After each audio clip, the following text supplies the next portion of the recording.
Pangeran Jayakusuma.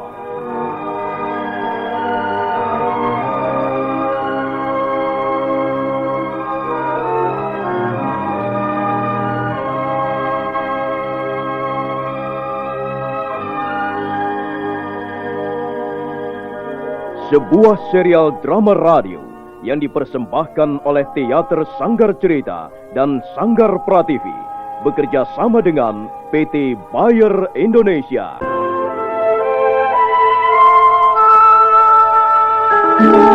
Kisah yang mengungkap sebagian sejarah tanah Jawa ratusan tahun yang silam. Kisah yang ditulis oleh Herman Pratikto kini muncul kembali dalam bentuk drama radio.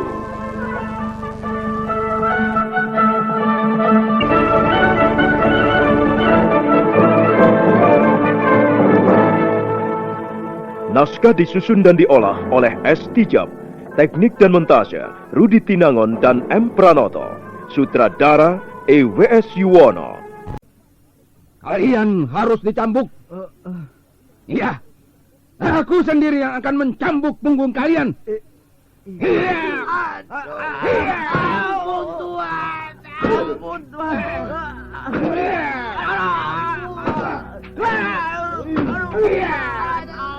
Tuan.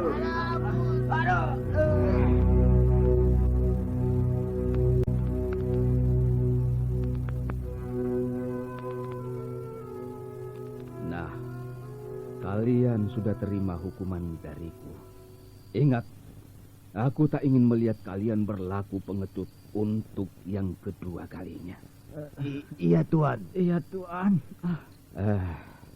Kalau sampai sekali lagi kalian mengulanginya, aku sendiri yang akan membunuh kalian.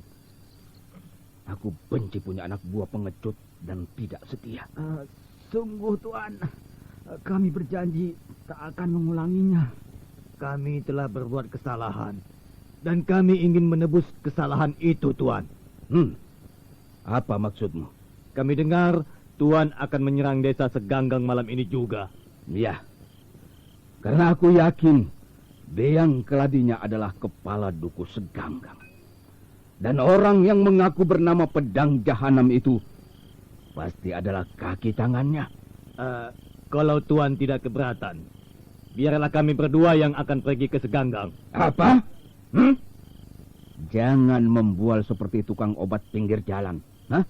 Baru saja kalian sudah lari pontang-panting, sementara 15 anak buahku jatuh menjadi korban pembantaian Pedang Jahanam. Sekarang kau berkata mau menyerang Seganggang. Lebih baik kau jangan lagi mudah mengumbar kata-kata. Itu hanya akan meruntuhkan kepercayaanku pada kalian. Tuan, kami ingin membuktikan bahwa kami tetap setia pada Tuan Macan Kuping. Berilah kami kesempatan memperbaiki kesalahan kami. Kami akan bertempur, sekalipun kami harus mengorbankan nyawa kami, Tuan. Sudah, tidak usah.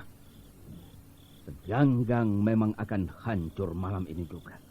Akan menjadi lautan api. Dan aku sendiri yang akan membuat desa itu menjadi desa mati. Jadi Tuan sendiri yang akan memimpin rombongan ke Seganggang? Ya. Sekarang kalian kutugaskan mengumpulkan semua anak buahku. Bawalah persenjataan yang lengkap. Setelah itu, kita kosongkan tempat ini. Kita serbu Seganggang.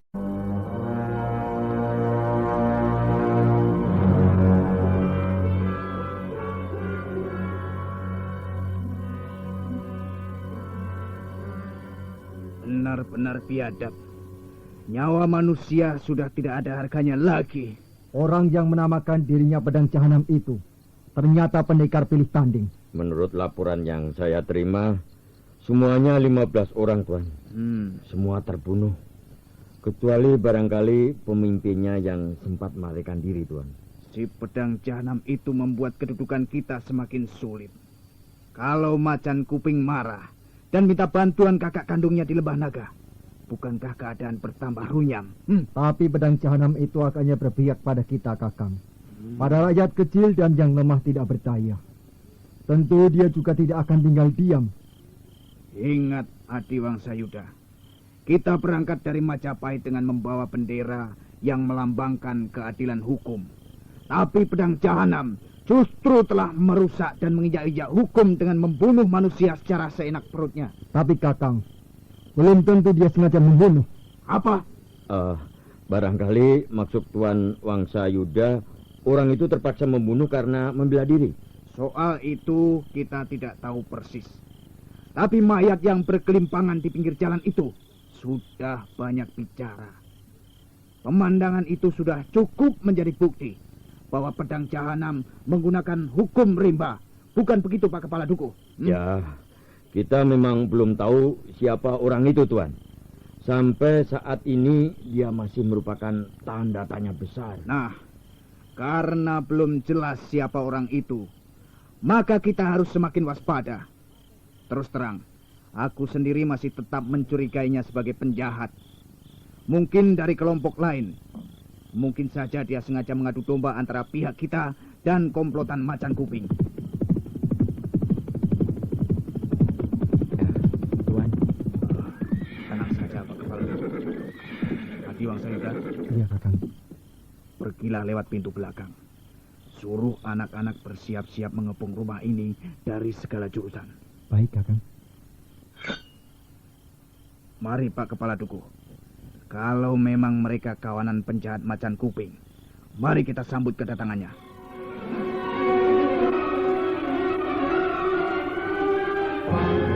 Pangeran Jaya Kusuma.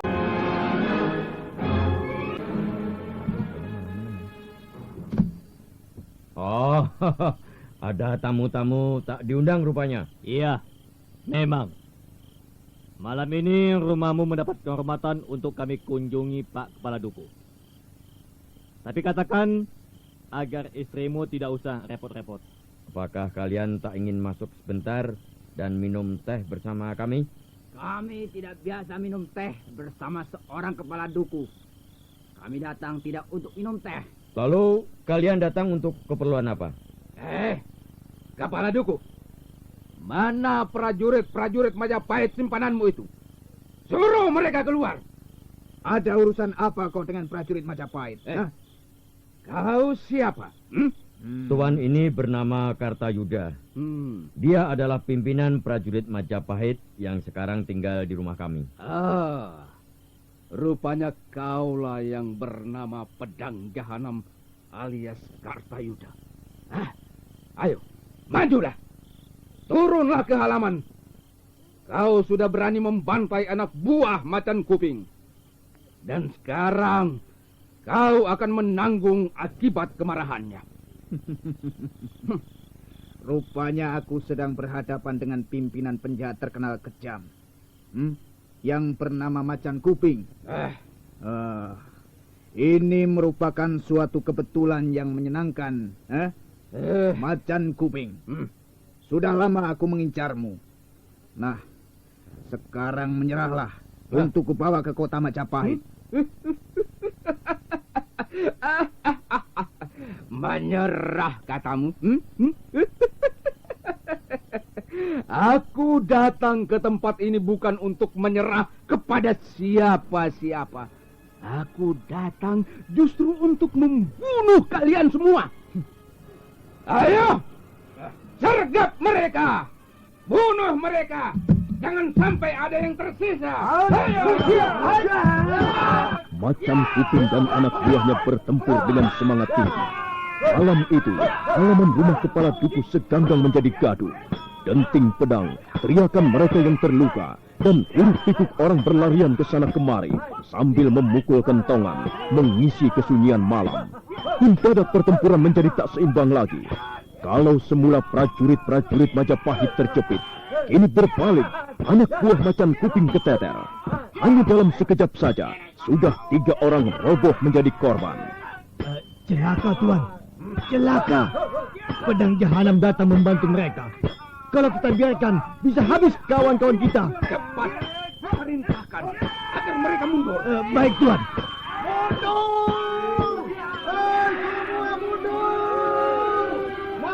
Kuda masing-masing dan tinggalkan tempat ini.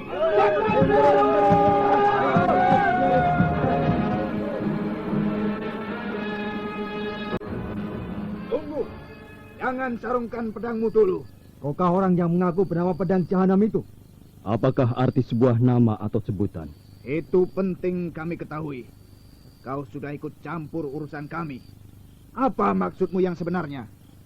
Siapa kau ini sebenarnya? Aku tak akan mengatakan siapa diriku yang sebenarnya. Karena tak ada gunanya bagi kalian. Kau penjahat dari kelompok lain. Aku bahkan tidak tahu apakah aku ini penjahat atau bukan. Kau prajurit Majapahit? Bukan. Aku bukan prajurit. Aku merasa tidak pantas menjadi seorang prajurit. Atau mungkin kau warga desa Seganggang atau panitiaan? Aku orang yang merdeka. Aku tak punya tempat tinggal tetap. Aku penghuni kolong langit ini. Kau tidak menjawab pertanyaanku dengan baik. Sekarang katakan, mengapa kau membantu aku mengusir kawanan penjahat macan kuping itu? Aku tidak membantu kalian. Kalau aku memerangi para penjahat, karena aku membenci tindakan mereka. Dan aku kasihan melihat kaum lemah yang tertindas. Tunggu, cabut kembali pedangmu. Pembicaraan kita belum selesai. Kita bisa bicara tanpa pedang terhunus. Kata-katamu tidak mencerminkan maksud-maksud yang baik. Kalau kau percaya pada kata-kata, silahkan. Aku tidak mau peduli. Kurang ajar benar. Kau sudah berani bertindak di luar hukum. Dan sekarang kau berlaku tidak sopan di hadapanku. Di hadapan kepala dukuh Seganggang. Sudahlah Tuan. Perkara kecil ini saya kira tak perlu diributkan. Pak Kepala Dukuh, ini bukan perkara kecil.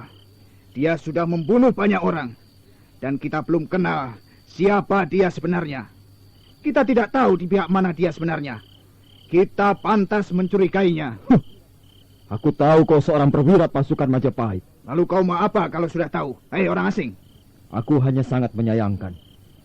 Mengapa seorang perwira seperti kau justru berpikiran sempit dan picik? Lancang sekali mulutmu. Sudahlah Kakang Kartayuda. Tidak ada gunanya kita bertengkar dengan orang itu. Orang itu lebih berbahaya daripada macan kuping. Kita semua harus berhati-hati menghadapinya. Jangan sampai tertipu. Jangan terjebak. Kalau tidak punya maksud tersembunyi, mana mungkin dia membuka perkara dengan macan kuping? Coba, jawablah. Apa keuntunganmu memusuhi penjahat itu? Jawablah dengan jujur. Kau keliru, Kartayuda. Kau menganggap semua orang seperti dirimu. Aku sama sekali tidak mencari keuntungan apa-apa. Kalau misalnya aku bisa menangkap macan kuping, aku tidak akan naik pangkat. Aku tidak bernafsu meraih kedudukan di istana Majapahit seperti dirimu. Kurang ajar.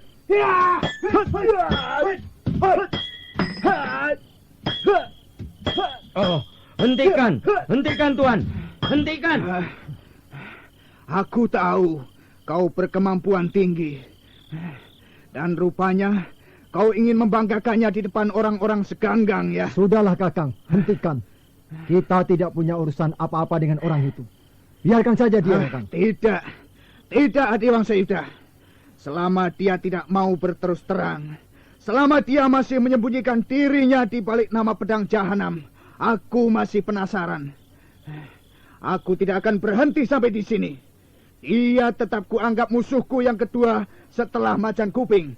Dia harus kutangkap dan kuseret ke Majapahit. Maaf Tuan. Mungkin persoalan ini bisa dijernihkan supaya tak ada perselisihan lagi di antara kita, Tuan. Dialah yang harus menjernihkan, bukan aku. Maksud kami, kalau saja kau mau mengatakan siapa dirimu yang sebenarnya dan apa tujuanmu datang ke Seganggang, barangkali kesalahpahaman ini bisa diluruskan. Benar. Kami hanya ingin tahu siapa dirimu dan mengapa kau memusuhi macan kuping. Kalau kau membenci para penjahat, mengapa tidak bekerja sama dengan kami selaku aparat pemerintahan Majapahit? Sudah kukatakan. Apa arti sebuah nama atau sebutan? Kalau kalian tahu siapa aku yang sesungguhnya, lalu mau apa? Soal kerjasama dalam membasmi kejahatan, kukira selama ini pun kita sudah kerjasama. Hanya jalan yang kita tempuh berbeda. Nah, selamat malam. Aku masih berharap suatu ketika kita masih akan berjumpa lagi.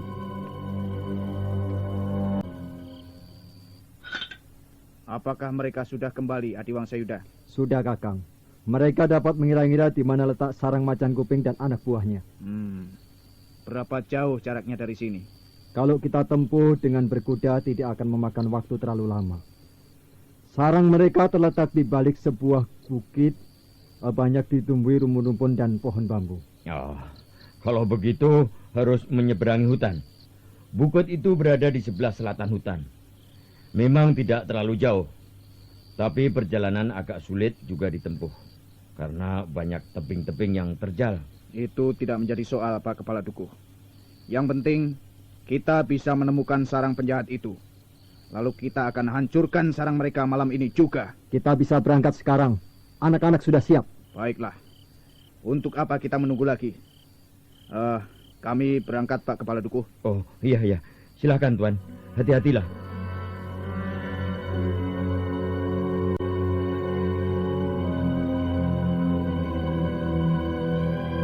Pangeran Jaya Kusuma.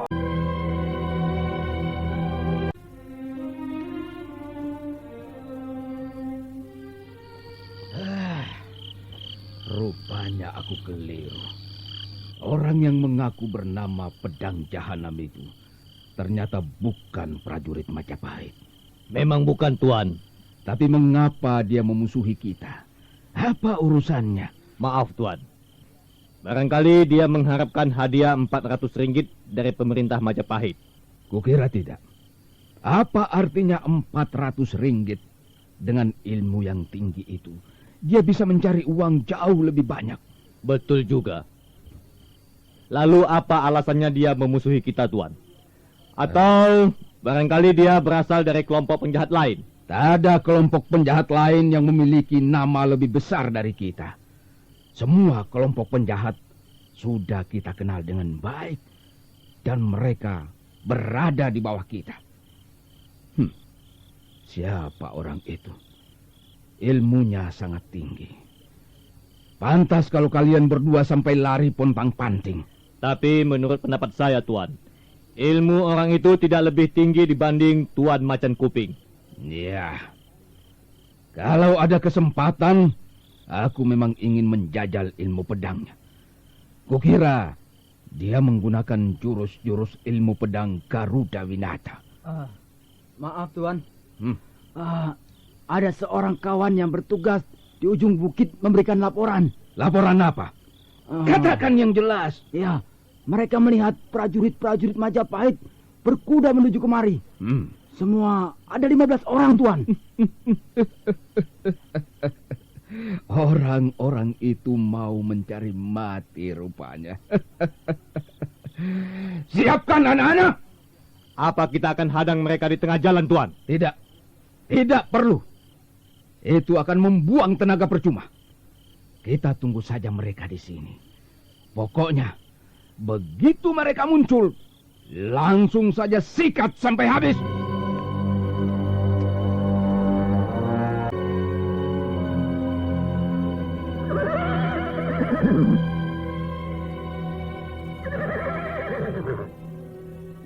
Apakah kau yakin bisa menangkap Macan Kuping, Kakang? Kita tidak tahu pasti.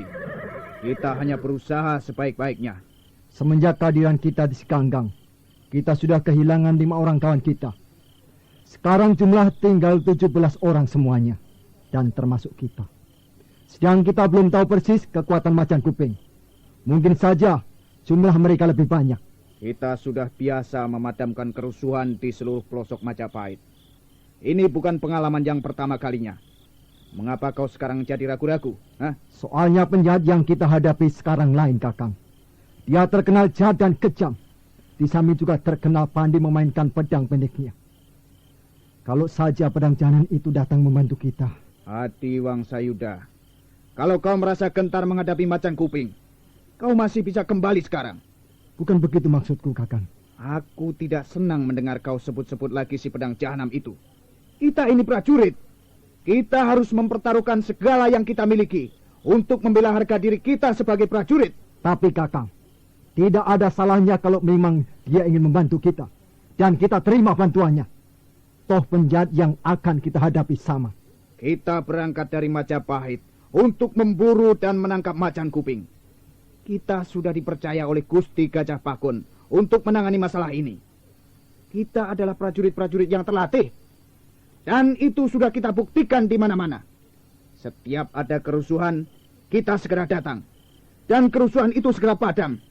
Tapi sekarang mengapa kita mengharapkan bantuan dari orang yang belum kita kenal?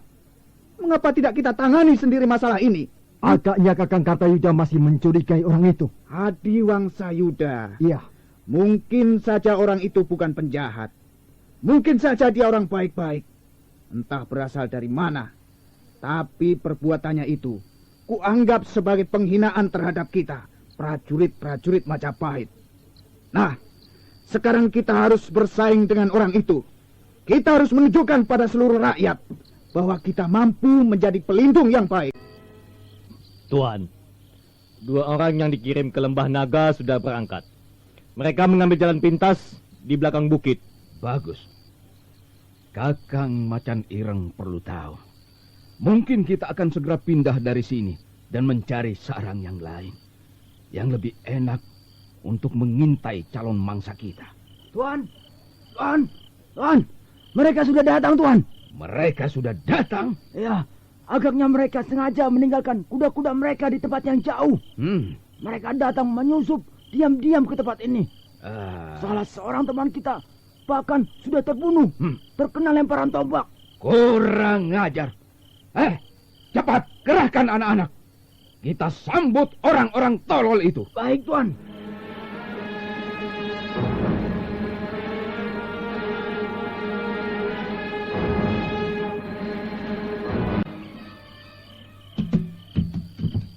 Kau sudah terkepung Macan Kuping.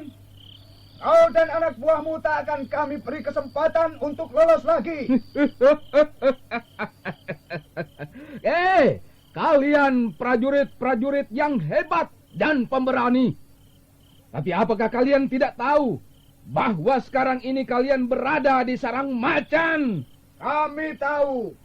Tapi kami juga tahu bahwa macan yang akan kami tangkap sudah tidak berbahaya lagi. Kalau begitu, mari kita lihat.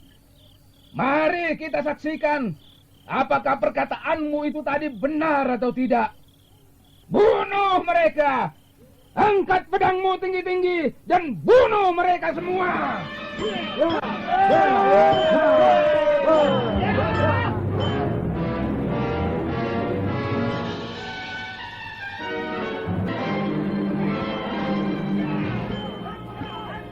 Pertempuran berlangsung sengit. Kedua belah pihak bertempur mati-matian tanpa mengindahkan lagi keselamatan nyawanya masing-masing. Anak buah Macan Kuping memang orang-orang pilihan. Di samping mereka terbiasa menggunakan pedang, orang-orang itu juga nekat sekali. Walaupun belum ada korban yang jatuh, tapi nampak prajurit-prajurit Majapahit berada di bawah angin. Mereka semakin terdesak. Tapi mendadak muncul sebuah bayangan dari tempat yang gelap. Bayangan itu segera turun ke gelanggang. Dan sebentar kemudian, pedangnya sudah berhasil merobohkan orang-orang Macan Kuping. Lihat adik-adik, pedang jahanam muncul lagi. Kurang ajar. Akan kubabat lehernya hingga putus. Ya!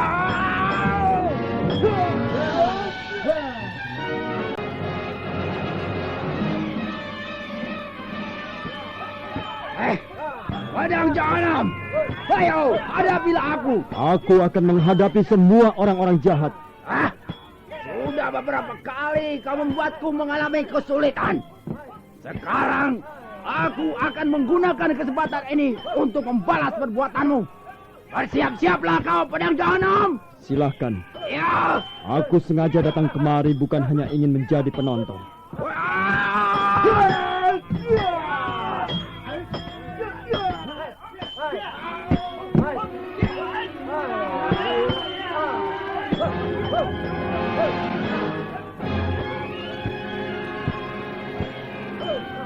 Adung memang sudah kesal sekali pada orang yang mengaku bernama pedang jahanam itu. Maka dia segera menyerang dengan membabi buta. Sementara lawannya melayani dengan tenang. Dan dia hanya memberi kesempatan Kadung untuk bertahan tidak lebih dari 5 jurus. Dan pada jurus yang ke-6, Kadung kurang tangkas menghindar. Dan...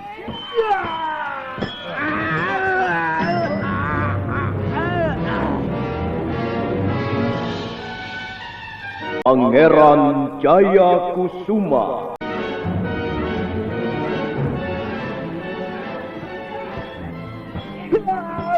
Kadung, adik Kadung. Dia sudah menjadi korban pedang jahanam. Aku harus memberitahu Tuan Macan Kuping.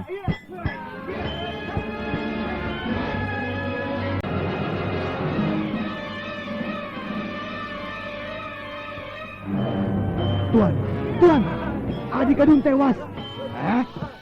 Kau goblok Sadak. Biar saja dia mati. Mengapa kau berhenti bertempur? Ayo, serang mereka. Angkat kembali pedangmu, tolol.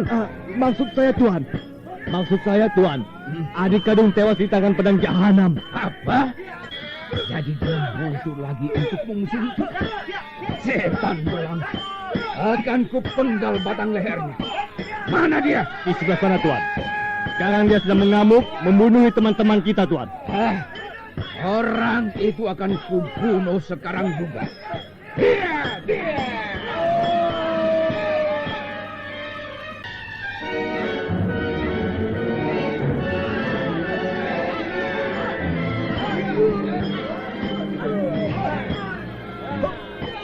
Jadi kau yang bernama Pedang Jahanam itu.